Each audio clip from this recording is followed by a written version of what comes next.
माँ मुझे भूख लग रही है, कुछ खाने को दो ना। सुबह से तुमने खाने को कुछ भी नहीं दिया है। जब पिताजी थे तो रोज हम कितनी अच्छी अच्छी चीजें खाया करते थे, जलेबी, समोसे, कचौरी। लेकिन अब तो ढंग से एक रोटी भी नहीं मिलती। बच्चों, तब तुम्हारे पिताजी थे, लेकिन अब वो नहीं है। तुम लोग जानते हो ना, घर में राशन खत्म हो गया है। किराने वाले को जब तक मैं पुराने उधार चुका न दूं, तब तक वो मुझे राशन नहीं देंगे। मुझे नहीं पता, मुझे खाना खाने के लिए चाहिए।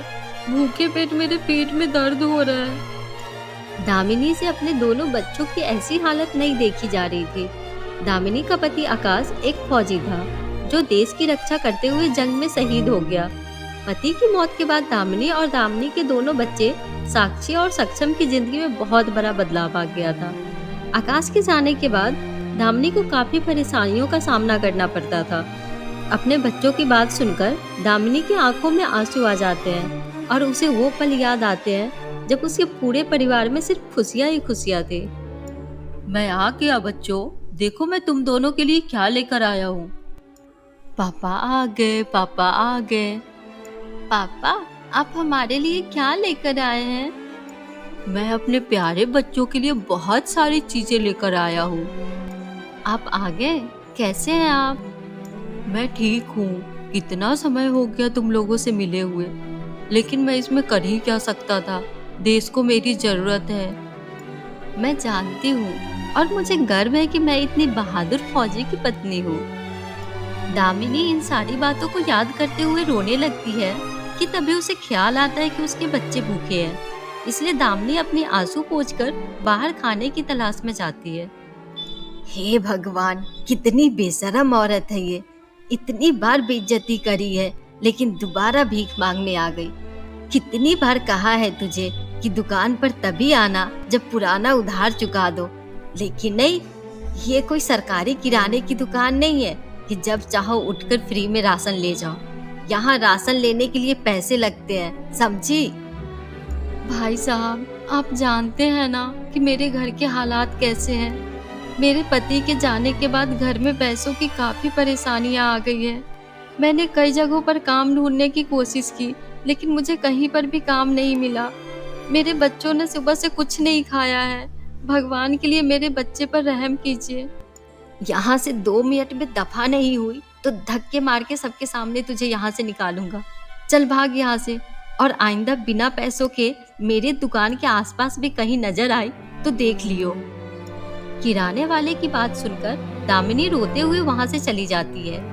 दामिनी को वो पल याद आता है जब दामिनी का पति आकाश जिंदा था। पूरा गांव उनकी कितनी इज्जत किया करता था। वो पुरानी बातों को सोचकर दामिनी रोते हुए घर वापस लौट रही थी।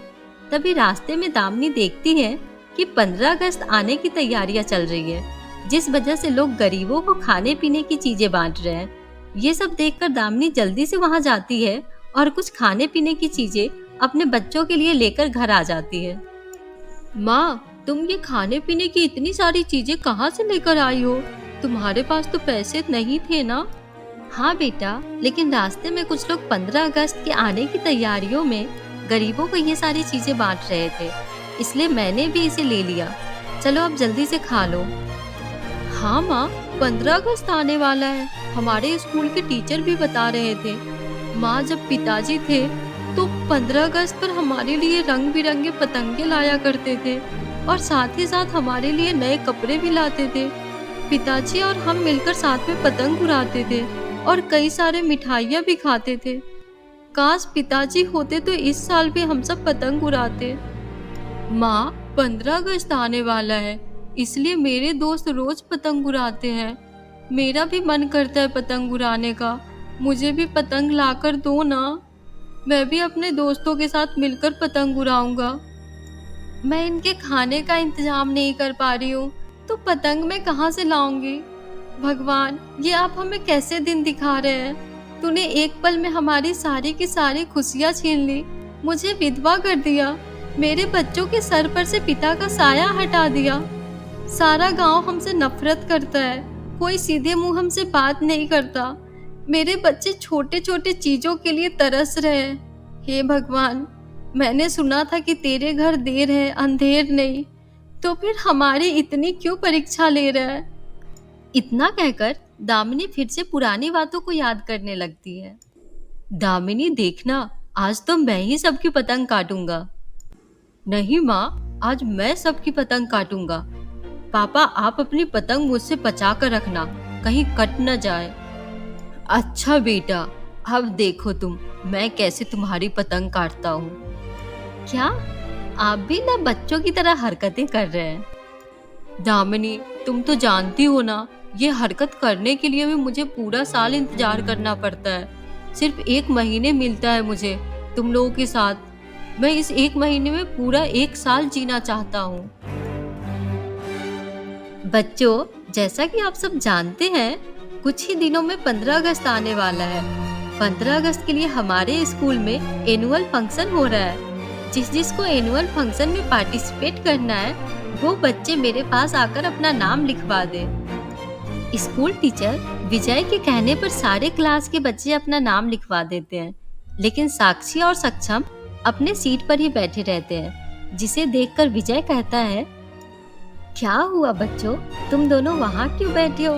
क्या तुम्हें स्कूल के एनुअल फंक्शन में पार्टिसिपेट नहीं करना है? सर, हमें भी पार्टिसिपेट करना है, लेकिन हमारी माँ के पास इतने पैसे नहीं हैं कि वो एनुअल फंक्शन में पार्टिसिपेट करने के लिए पैसे दे सके। लेकिन बच्चों, तुम्हारे पिता तो एक फौजी है ना, तो तुम्हारे घर में परेशानी क्यों है?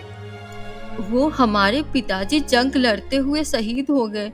पिताजी के जाने के बाद हमें बहुत सारी परेशानियों का सामना करना पड़ रहा है। हम कई दिनों तक भूखे ही सोते हैं। विजय को साक्षी और सक्षम की बात सुनकर काफी बुरा लगता है, इसलिए वो सारी चीजों का पता लगाने साक्षी के घर जाता है, जहाँ वो दामिनी से मिलता है। अरे सर, आप यहाँ? अगर आपको कुछ काम था तो आप मुझे बुला लेते। कोई बात नहीं, मुझे आपसे कुछ बात करनी थी। आपके पति आकाश एक फौजी थे। साक्षी और सक्षम ने मुझे बताया कि वो जंग में लड़ते हुए शहीद हो गए। आप एक शहीद फौजी की पत्नी है, तो गांव में तो सब आपकी बहुत इज्जत करते होंगे, लेकिन आपके ऐसे हालात क्यों हैं? आपके बच्चे को कई कई दिनों तक भूखा रहना पड़ता है। विजय की बात सुनकर दामिनी की आंखों में आंसू आ जाते हैं और वो विजय को सारी बातें बता देती है कि आकाश के शहीद होने के बाद गांव में उनसे कोई सीधे मुंह बात भी नहीं करता है। वो सारी परेशानी विजय को बताने लगती है, जिसे सुनकर विजय की आंखों में भी आंसू आ जाते हैं। विजय बाजार जाकर साक्षी और सक्षम के लिए कई सारे नए कपड़े, मिठाइयाँ और 15 अगस्त में उड़ाने के लिए पतंग लाता है, जिसे देखकर साक्षी और सक्षम बहुत खुश होते हैं। विजय को गांव वाले का बर्ताव दामिनी के परिवार के लिए बिल्कुल भी अच्छा नहीं लगता है, इसलिए विजय पूरे गांव वाले को इकट्ठा करके कहता है, आप लोगों को शर्म आनी चाहिए कि आप एक शहीद फौजी की पत्नी और बच्चों के साथ ऐसा बर्ताव कर रहे हैं। आप भूल रहे हैं कि फौजियों की वजह से हमारा देश सुरक्षित है। इन फौजियों की वजह से हम लोग रात भर चैन की नींद सो पाते हैं, और इन्हीं फौजियों के परिवार के साथ आप ऐसा बर्ताव कर रहे हैं। आप लोगों को तो इनके परिवार की इज्जत करनी चाहिए। ये लोग अपने परिवार को छोड़कर बिना किसी स्वार्थ के अपनी जान 24 घंटे दांव पर लगाकर हमारी रक्षा करते हैं, और आप इन्हीं के परिवार के साथ इतना बुरा बर्ताव कर रहे हैं। विजय की बात सुनकर गांव वाले को अपनी गलती का एहसास हो जाता है, जिसके बाद सभी गांव वाले दामिनी से माफी मांगते हैं। विजय दामिनी को अपने स्कूल में ही एक टीचर की जॉब दिलवा देता है, जिससे अब दामिनी के घर के हालात ठीक होने लगते हैं।